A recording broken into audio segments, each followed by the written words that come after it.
Hello friends, I am Anand Pandey, and in this video we'll discuss the second chapter of NCERT class 11th biological classification, and in this chapter we'll specifically discuss the five kingdom classification given by Whitaker.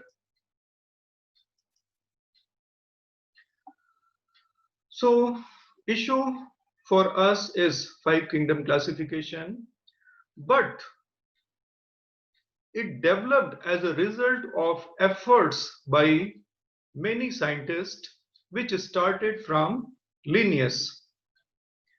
You might be knowing that conventionally our living world is divided into two kingdoms. This two kingdom system was given by Linnaeus in 18th century, and two kingdoms are kingdom Plantae and kingdom Animalia, plant kingdom and animal kingdom. And what is the differentiation between these two kingdoms? How we can separate these two kingdoms? What are their distinctive characters? You can see plants are autotrophic, means they are capable of synthesizing their own food through photosynthesis in presence of sunlight with the help of inorganic constituents like carbon dioxide and water. Whereas animals are heterotrophic, they directly or indirectly depend upon plants for nutrition. They cannot synthesize their own food. Then in plants, a cell wall, rigid cell wall is present outside the cell membrane, giving protection to cells, whereas cell wall is absent in animals. Plants are generally non-motile, whereas animals are motile. They can move from one place to another, although there are a few exceptions among both plants and animals, but generally speaking, plants are non-motile and animals are motile.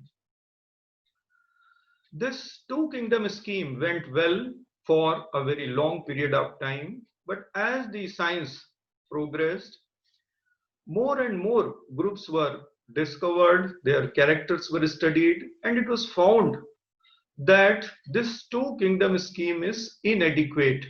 There were plenty of groups and organisms which show resemblance with either both the groups with respect to certain characters or none of them. For example, fungi. Fungi are heterotrophic just like animals, but just like plants, they have cell wall and also they are generally non-motile. Similarly, bacteria, they are both autotrophic as well as heterotrophic. Cell wall is present in bacteria. Bacteria can be both non-motile as well as motile. So where we should place these organisms which were creating trouble in the characterization of these kingdoms? So some people suggested that we should create one more kingdom and should transfer all these organisms into that kingdom.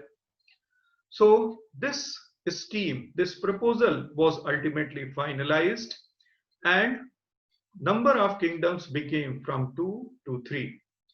So this three kingdom system of classification was given by German scientist Ernst Haeckel in 19th century, and he created a new kingdom apart from existing two kingdoms, Plantae and Animalia, and this new kingdom was Protista. And all those organisms which were not fitting into Plantae or Animalia, they were transferred into this new kingdom, Protista, like protozoa, bacteria, fungi, etc. Now, this creation of Protista solved the problems of Plantae and Animalia, but it created new problems. In fact, all these organisms which were kept into Protista, they did not have any similar character. Their only common point was that they neither resemble with plants nor with animals, which in itself is not a common point. In fact, in taxonomy, any group is created by having certain common characters among its members, which was lacking in Protista. So it solved some problems, but it created even bigger problems, this Protista. So what should be done further? So some people suggested that one more kingdom should be created, and all those organisms which are widely divergent within Protista, they should be transferred out of this into new kingdom so that their members become a little bit homogeneous and we can find common ground to keep them together. So a new kingdom was created and thus the total number of kingdoms became 4. So it was 4 kingdom classification. It was given by Stanier, Morneal and Copeland in 1956, and the new kingdom created was Monera. So 3 already existing kingdoms were as it is, and new kingdom Monera was added, and in this kingdom prokaryotes were kept like bacteria, mycoplasma, blue-green algae, etc. All those prokaryotes were shifted into this. So total number of kingdoms became 4. So this 4 kingdom scheme solved some problems, but still there was problem in Protista.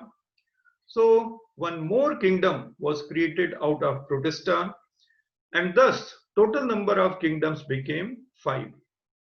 So it was 5 kingdom classification given by Robert Harding Whittaker in 1969.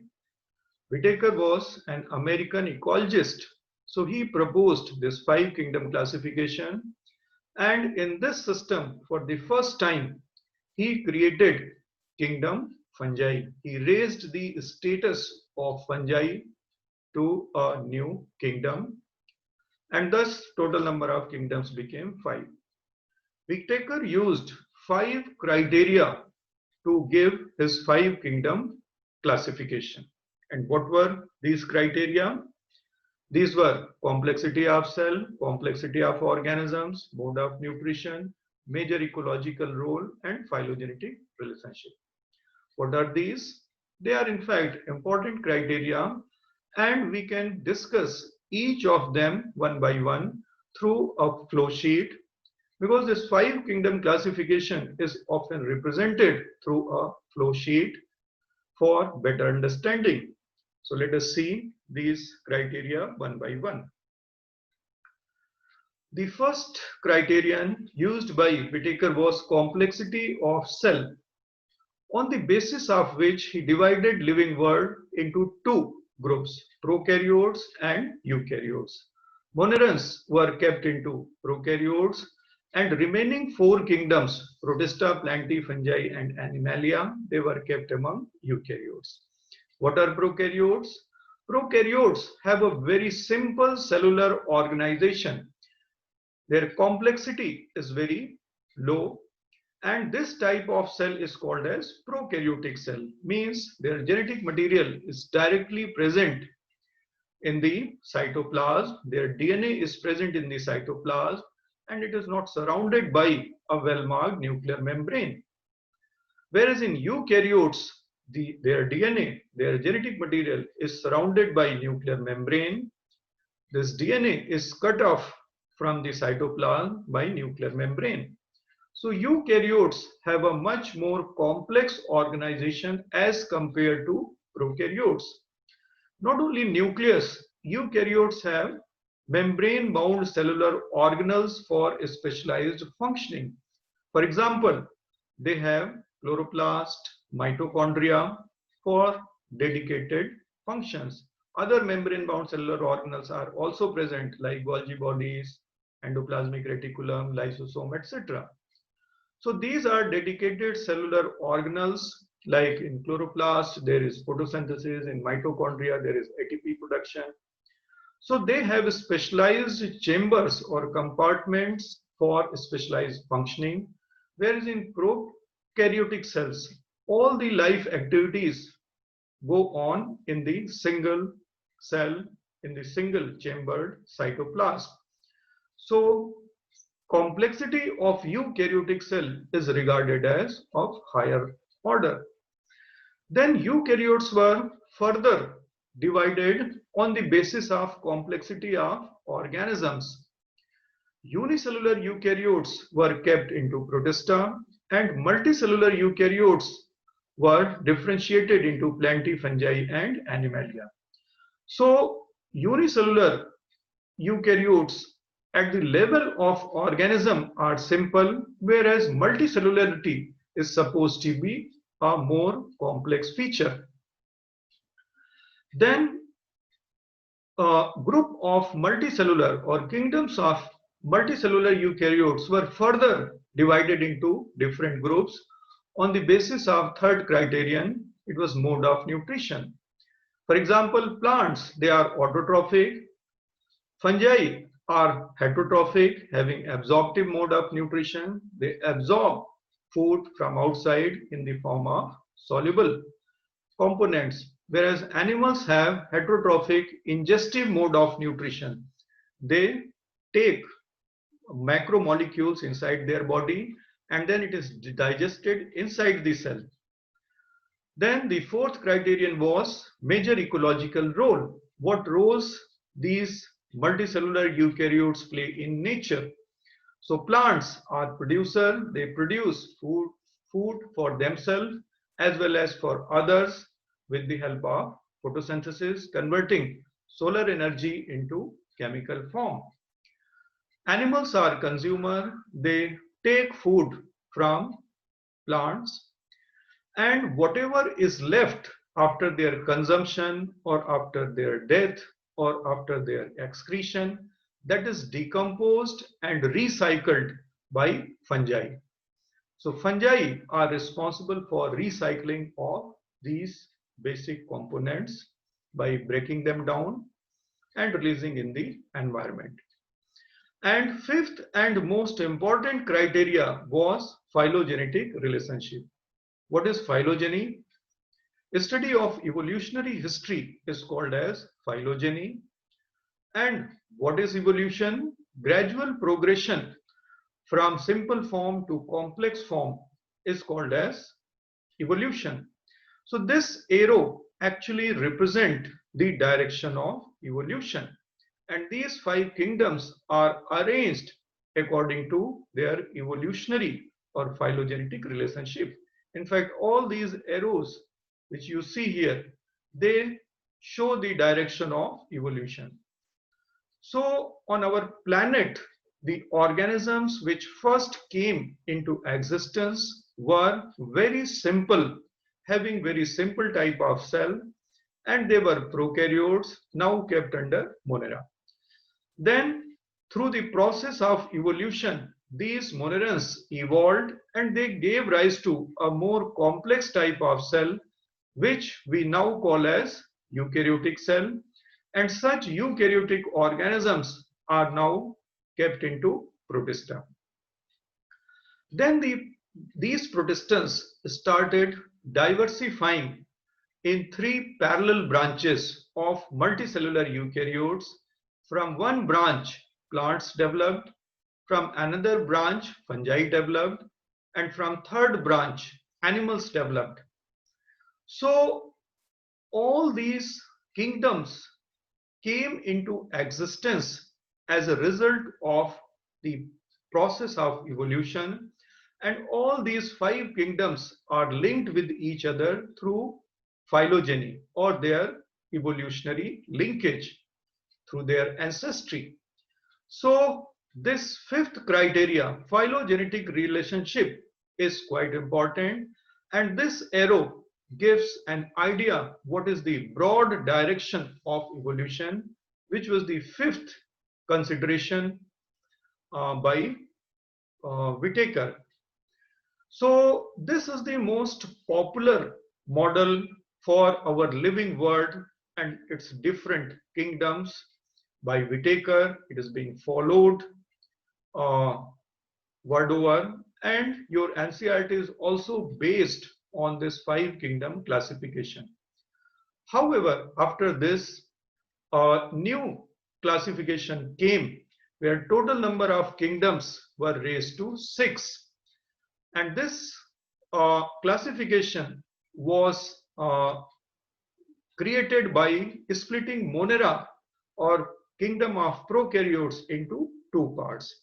So it is 6 kingdom classification. This was proposed by Carl Bose and it was finalized by Gray and Doolittle in 1982. And here the Monera was split into 2 groups, Archaebacteria and Eubacteria. Both are prokaryotic and they were created by splitting Monera of Whitaker into 2 groups. Remaining 4 kingdoms are as it is. So total number of kingdoms became 6. However, it is not very popular and mostly it is 5 kingdom classification which is followed, but still you should know the 6 kingdom system of classification because sometimes questions in NEET are asked from this. So this was the kingdom system, how it came into existence. This video was created by Pan India Institute. We run bio classes for NEET and board exam. You can contact for individual topics, individual chapters, doubt clearing, and even full syllabus course. You can contact phone number 9810888031. You can directly call or you can WhatsApp your queries. Thanks for watching video. Thank you very much.